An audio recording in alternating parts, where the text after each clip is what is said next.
Assalamualaikum warahmatullahi wabarakatuh. Halo semuanya, kembali lagi dengan saya, Sena Agustin. Pada video kali ini, saya akan menjelaskan tentang router OS dan routerboard.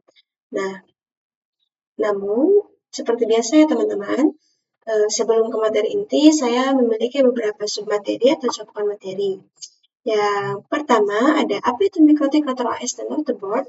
Yang kedua ada fungsi mikrotik router OS dan routerboard. Yang ketiga ada fitur-fitur dari mikrotik router OS dan routerboard. Yang keempat nama-nama mikrotik router OS dan routerboard. Yang kelima tipe-tipe mikrotik router OS dan routerboard. Dan yang terakhir ada arsitektur mikrotik router OS dan routerboard. Namun kita sedikit menyinggung dari materi kemarin ya teman-teman, atau dari video kemarin. Video sebelumnya maksud saya. Nah, pada video sebelumnya kan saya menjelaskan tentang mikrotik MTCNA itu terbagi menjadi dua ya teman-teman.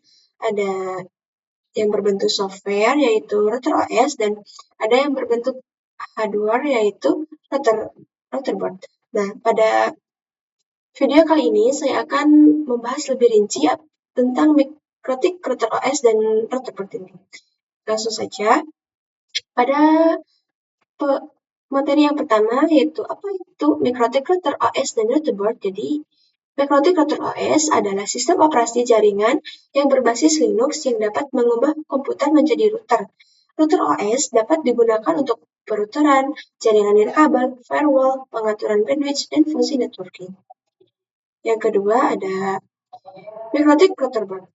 Mikrotik routerboard merupakan sebuah perangkat keras yang sudah terinstal di mikrotik router OS. Routerboard terdiri dari atas RAM, ROM, prosesor, dan flash memory. Routerboard juga bisa digunakan untuk mengatur dan mengelola jaringan seperti menghubungkan bandwidth, menghubungkan jaringan kabel dengan jaringan publik, dan mengatur akses internet. Nah, seperti ini ya teman-teman gambar dari mikrotik routerboard. Next, pada slide berikutnya yaitu fungsi mikrotik router OS dan routerboard. Nah, memiliki 8 fungsi ya teman-teman. Yang pertama, berperan sebagai hotspot. Yang kedua, mengkonfigurasikan jaringan lokal. Yang ketiga, membedakan lalu lintas data. Yang keempat, mengelola sistem jaringan internet. Yang kelima, memberikan sistem autentikasi. Yang keenam, pembuatan PPPoE server. Yang ketujuh, menghubungkan antar jaringan routing. Yang kedelapan, menjadi access point pada jaringan wireless. Selanjutnya, fitur dari mikrotik router OS dan routerboard. Yang pertama, support wireless network atau nirkabel terbagi menjadi dua jenis. Ada indoor, contohnya Cape Wireless Mikrotik, dan ada juga outdoor. Nah, outdoor juga terbagi menjadi dua ya teman-teman, yaitu ada point-to-point, contohnya SXTSK Mikrotik. Yang kedua ada point-to-multipoint, contohnya Mainbox Mikrotik. Yang kedua ada routing. Nah, routing ini terbagi menjadi satu, routing statis. Routing statis pada mikrotik adalah routing di mana administrator jaringan secara manual menentukan rute yang akan diambil oleh paket data. Yang kedua, routing dinamis adalah teknik routing yang menggunakan aplikasi networking untuk menangani routing secara otomatis. Ada firewall dan NAT. Nah, fungsi dari fitur ini yaitu untuk mengatasi serangan-serangan internal seperti routers, bisa memblok website, juga sosmed, dan bisa tanamkan protection. Yang kedua ada QoS atau Quality of Service, atau bisa digunakan untuk bandwidth management ataupun bandwidth prioritas.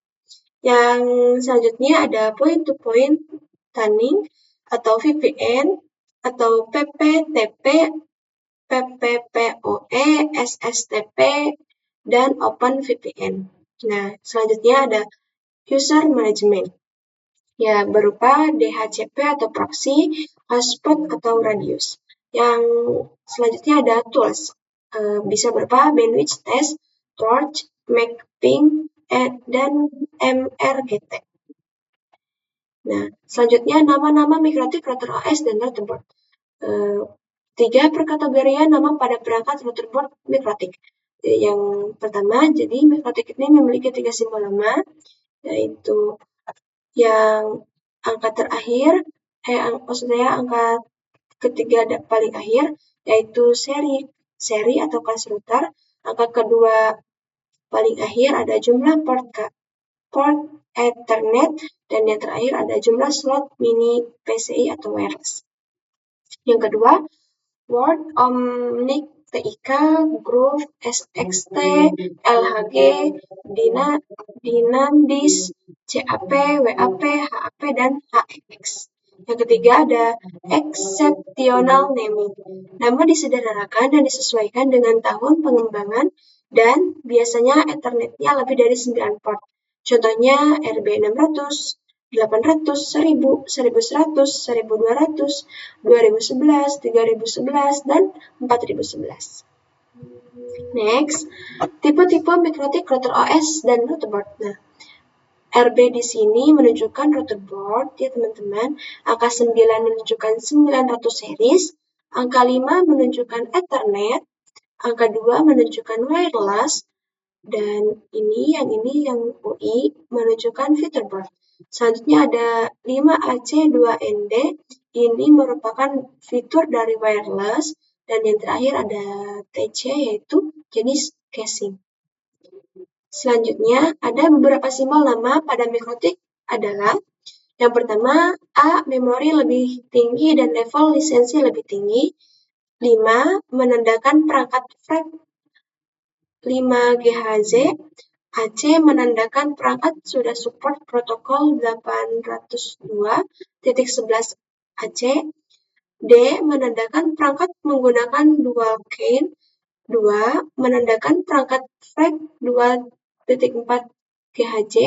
N menandakan perangkat menggunakan protokol 802.11n. BU menandakan perangkat board unit, hanya perangkat saja tanpa casing.